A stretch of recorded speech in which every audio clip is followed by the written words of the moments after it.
बिस्मिल्लाहिर्रहमानिर्रहीम। अस्सलाम वालेकुम नाज़रीन, आप देख रहे हैं अनोखा अंदाज। मैं आपका होस्ट जमाल सदीकी। उम्मीद करता हूँ आप खुश खुर्रम होंगे। नाज़रीन कराम, जंग का 22वां रोज़ है। यूक्रेन के दारुल हुकूमत कीव में इमारतों पर बमबारी, दीगर शहरों से भी धमाकों की इतलात। अब ये 22 दिनों में जो धमाकों की इतलात हैं ये रोज़ बरोज़ बढ़ती जा रही हैं, मगर ऐसे वक्त में बाइडन के $800 मिलियन का कल रात का जो ऐलान है कि वो असलहा लेके जो है वो यूक्रेन की फ़ौजी इमदाद करेंगे, तो उसमें कितनी सदाकत है उसके बारे में जानेंगे। दूसरी जानिब जंगी मुजरिम करार दे दिया गया है पुतिन को बाइडन की जानिब से। ये सिर्फ दावों तक मुहित है या फिर इसमें कोई अमली इकदाम भी हैं, क्योंकि यूक्रेन के पास इस वक्त इतना असलहा मौजूद हो चुका है कि जिससे वो निशाने लगाकर उनके टैंकों को तबाह कर दे, रशियन टैंकों को। मगर हमने देखा कि माजी में भी रशियन फ़ौजियों की तरफ से स्ट्रेटजिक मूव्स की कमी, ट्रेनिंग का फुकदान, और यही चीज़ यूक्रेन के फ़ौजियों की तरफ से भी है।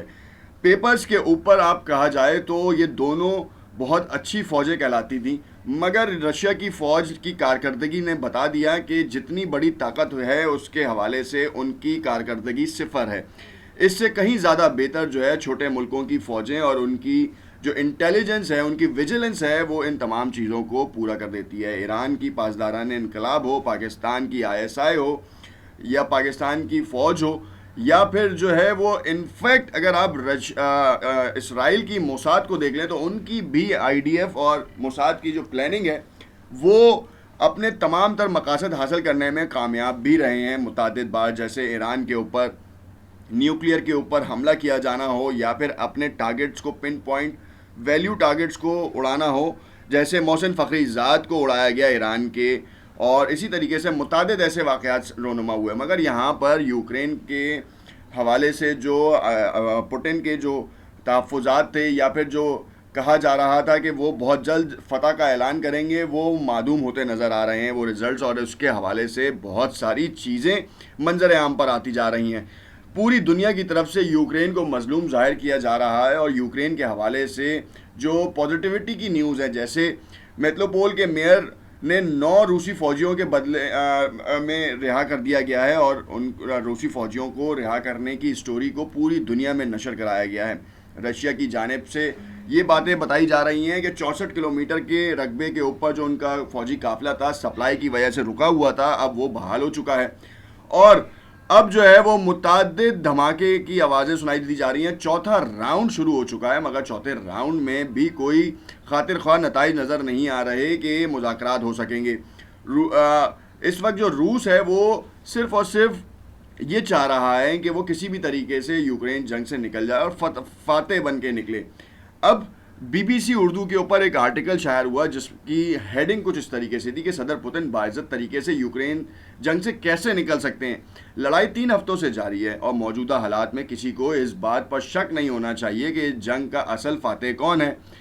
सदर पुतिन की तवज्जो इस बात पर है कि वो किसी तरह अपनी फतह का ऐलान कर दें। इन्हें इस बात से फ़र्क नहीं पड़ेगा कि अगर इनकी पूरी इंतज़ामिया ये समझती हो कि रूस ने बिला ज़रूरत यूक्रेन में मदाखलत की।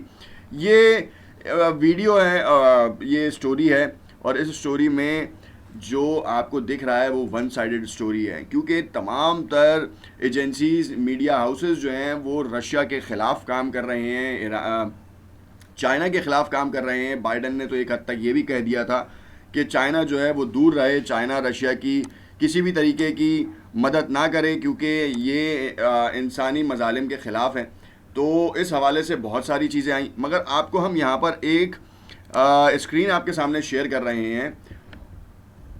उस स्क्रीन में आपको दिख रहा होगा कि यूक्रेन का मैप है। अब यहाँ पे आपको बताते चलें कि रूस और यूक्रेन के तनाज़ा कि 21 रोज़ बाद भी रूसी फ़ौजी जो हैं क्यों काबू नहीं कर पाए यूक्रेन के ऊपर। एक तो पहली सबसे बड़ी वजह ये है कि उन्होंने बॉर्डर एरियाज़ को सिक्योर नहीं किया।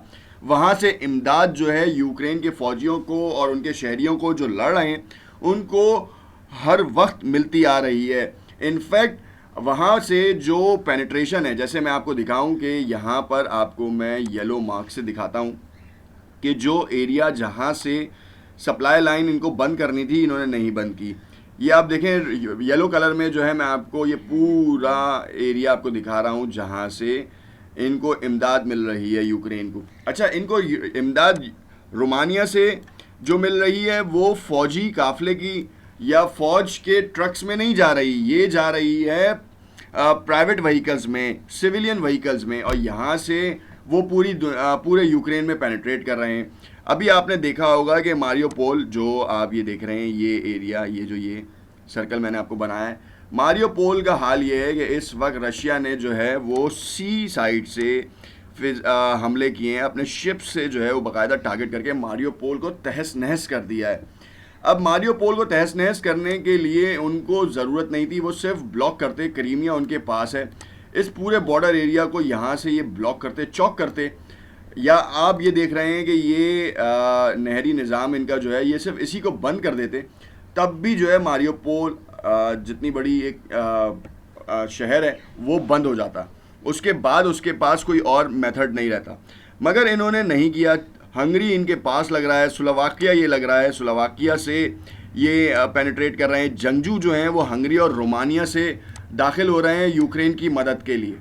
अब ये सबसे बड़ा वो है क्योंकि रशिया ने जो है वो सीरिया में अपना रिक्रूटमेंट सेंटर खोला और उसमें तकरीबन 40,000 जंगजुओं ने जो है वो बातचीत की है। $15,000 की पेशकश की गई है एक एक जंगजू को यूक्रेन में लड़ने के लिए रशिया की तरफ से। 40,000 लोग तैयार हो चुके हैं और बहुत जल्द वो यूक्रेन की अंदर पेनिट्रेट करेंगे। अब वो पेनिट्रेट समंदरी हुदूद से करें, ब्लैक सी से करें, या फिर रशिया से इन्फोर्स किया जाए और उनको भेजा जाए। इस वक्त कीव का इलाका जो है वो तबाहाली का शिकार है, मारियोपोल का इलाका तबाहाली का शिकार है।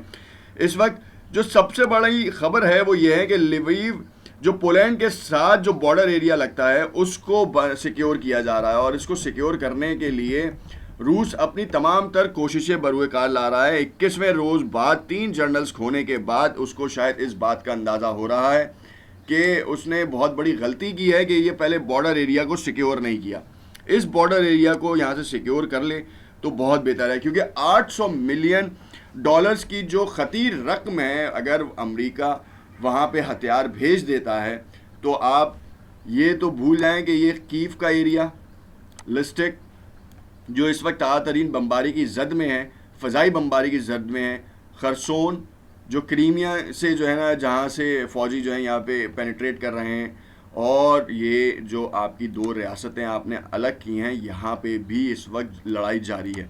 तो आप ये ना सोचें कि रशिया ने जो 2 रियासतों को जो है वो अलग किया है, वहाँ से जो है पेनिट्रेट नहीं करेगा यूक्रेन या फिर जो है वो अमेरिका हर जगह से पेनिट्रेट कर रहा है, और वो खुद नहीं कर रहा, वो लोगों को वसाइल ला के दे रहा है ताकि लोग उसके साथ जुड़ें और ये काम करें।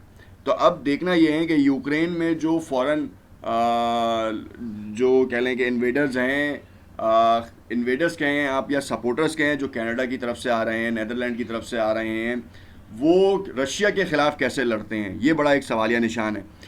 अब इस वक्त मुज़ाकरात का चौथा राउंड है, उस चौथे राउंड की अब तक के कोई बहुत बड़ी खबर सामने नहीं आ पा रही। देखते हैं कि 22वें रोज़ बाद ओडेसा का क्या हाल होता है, खरसोन का क्या हाल होता है, और लिविव का जो एरिया पोलैंड का बॉर्डर सिक्योर किया जाता है या नहीं। देखते रहिएगा अनोखा अंदाज़। कमेंट में अपनी राय से ज़रूर आगाह कीजिएगा। शुक्रिया।